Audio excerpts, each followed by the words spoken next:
In cryptanalysis and computer security, password cracking is the process of recovering passwords from data that have been stored in or transmitted by a computer system. A common approach is to try guesses repeatedly for the password and check them against an available cryptographic hash of the password. The purpose of password cracking might be to help a user recover a forgotten password, to gain unauthorized access to a system, or as a preventive measure by system administrators to check for easily crackable passwords. On a file-by-file basis, password cracking is utilized to gain access to digital evidence for which a judge has allowed access but the particular file's access is restricted.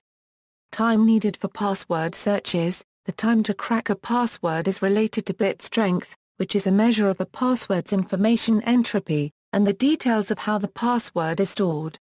Most methods of password cracking require the computer to produce many candidate passwords, each of which is checked.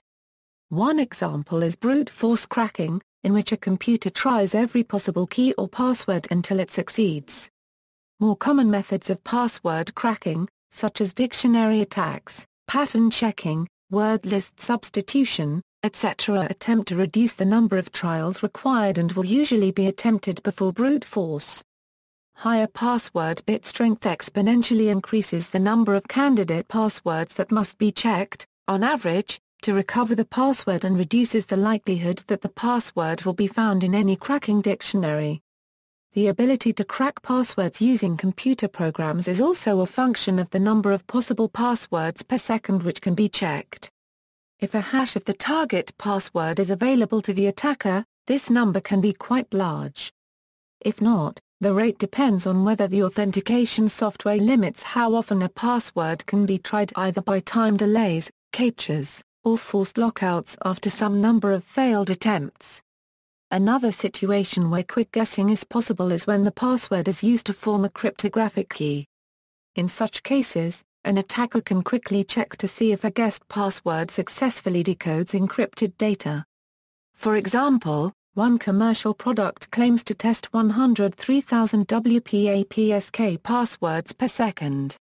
For some kinds of password hash, ordinary desktop computers can test over 100 million passwords per second using password cracking tools running on a general-purpose CPU and billions of passwords per second using GPU-based password cracking tools. C. John the Ripper benchmarks. The rate of password guessing depends heavily on the cryptographic function used by the system to generate password hashes. A suitable password hashing function, such as BCOYPT, is many orders of magnitude better than a naive function like simple MD5 or SHA.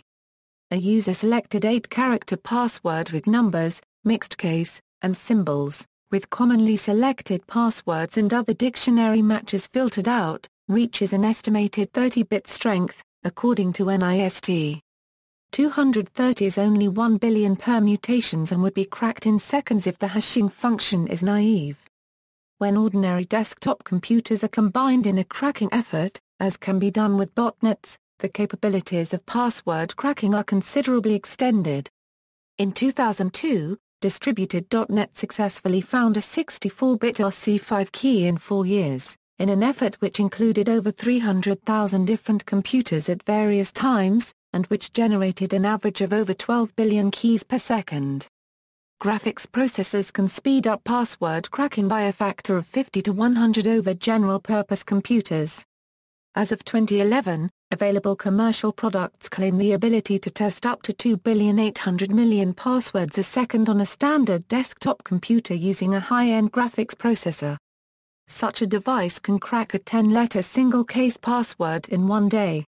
Note that the work can be distributed over many computers for an additional speed-up proportional to the number of available computers with comparable GPUs.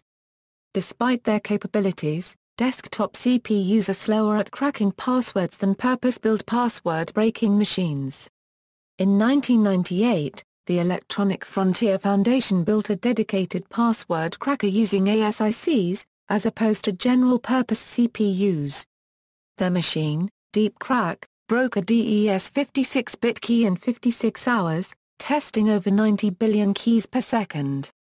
In 2010, the Georgia Tech Research Institute developed a method of using GPGPU to crack passwords, coming up with a minimum secure password length of 12 characters. Easy to remember, hard to guess. A password that is easy to remember is generally also easy for an attacker to guess. Passwords that are difficult to remember will reduce the security of a system because users might need to write down or electronically store the password using an insecure method. Users will need frequent password resets and users are more likely to reuse the same password. Similarly, the more stringent requirements for password strength, for example have a mix of uppercase and lowercase letters and digits, or change it monthly, the greater the degree to which users will subvert the system. In The Memorability and Security of Passwords, Jeff Yan al. examines the effect of advice given to users about a good choice of password. They found that passwords based on thinking of a phrase and taking the first letter of each word are just as memorable as naively selected passwords, and just as hard to crack as randomly generated passwords. Combining two unrelated words is another good method.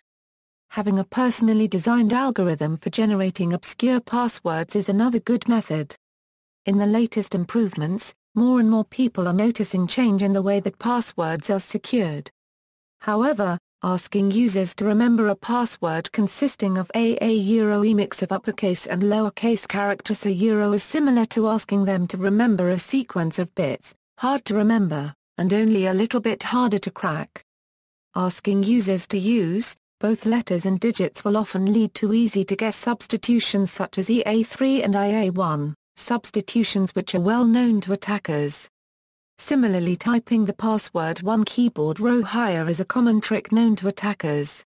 Research detailed in an April 2015 paper by several professors at Carnegie Mellon University shows that people's choices of password structure often follow several known patterns. As a result, passwords may be much more easily cracked than their mathematical probabilities would otherwise indicate. Passwords containing one digit, for example, disproportionately include it at the end of the password. Incidents: on July 16, 1998, CERT reported an incident where an attacker had found 186,126 encrypted passwords. By the time they were discovered, they had already cracked 47,642 passwords. In December 2009, a major password breach of the Rockery.com website occurred that led to the release of 32 million passwords. The attacker then leaked the full list of the 32 million passwords to the Internet. Passwords were stored in clear text in the database and were extracted through a SQL injection vulnerability. The Imperva Application Defense Center did an analysis on the strength of the passwords. In June 2011, NATO experienced a security breach that led to the public release of first and last names, usernames, and passwords for more than 11,000 registered users of their e-bookshop. The data were leaked as part of Operation Anti-Sec, a movement that includes anonymous, LulzSec, as well as other hacking groups and individuals. On July 11, 2011, Booz Allen Hamilton, a large American consulting firm that does a substantial amount of work for the Pentagon, had their servers hacked by Anonymous and leaked the same day. The leak, dubbed Military Meltdown Monday, includes 90,000 logins of military personnel including personnel from UCENTCOM, SOCOM, the Marine Corps, various Air Force facilities, Homeland Security, State Department staff, and what looks like private sector contractors. These leaked passwords wound up being hashed in SHA-1, and were later decrypted and analyzed by the ADC team at Imperva, revealing that even military personnel look for shortcuts and ways around the password requirements. On July 18, 2011, Microsoft Hotmail banned the password 123,456. Prevention. The best method of preventing a password from being cracked is to ensure that attackers cannot get access even to the hash password. For example, on the Unix operating system, hash passwords were originally stored in a publicly accessible file PASSWD. On modern Unix systems, on the other hand, they are stored in the file shadow, which is accessible only to programs running with enhanced privileges. This makes it harder for a malicious user to obtain the hashed passwords in the first instance. Unfortunately, many common network protocols transmit passwords in clear text or use weak challenge response schemes. Modern Unix systems have replaced traditional DES-based password hashing function crypt with stronger methods such as BCOYPT and script. Other systems have also begun to adopt these methods. For instance, the Cisco IOS originally used a reversible Vigena recipher to encrypt passwords, but now uses MD5 crypt with a 24-bit salt when the enable secret command is used. These newer methods use large salt values which prevent attackers from efficiently mounting offline attacks against multiple user accounts simultaneously. The algorithms are also much slower to execute, which drastically increases the time required to mount a successful offline attack. Many hashes used for storing passwords, such as MD5 and the SHA family, are designed for fast computation and efficient implementation in hardware. As a result, they are ineffective in preventing password cracking, especially with methods like rainbow tables.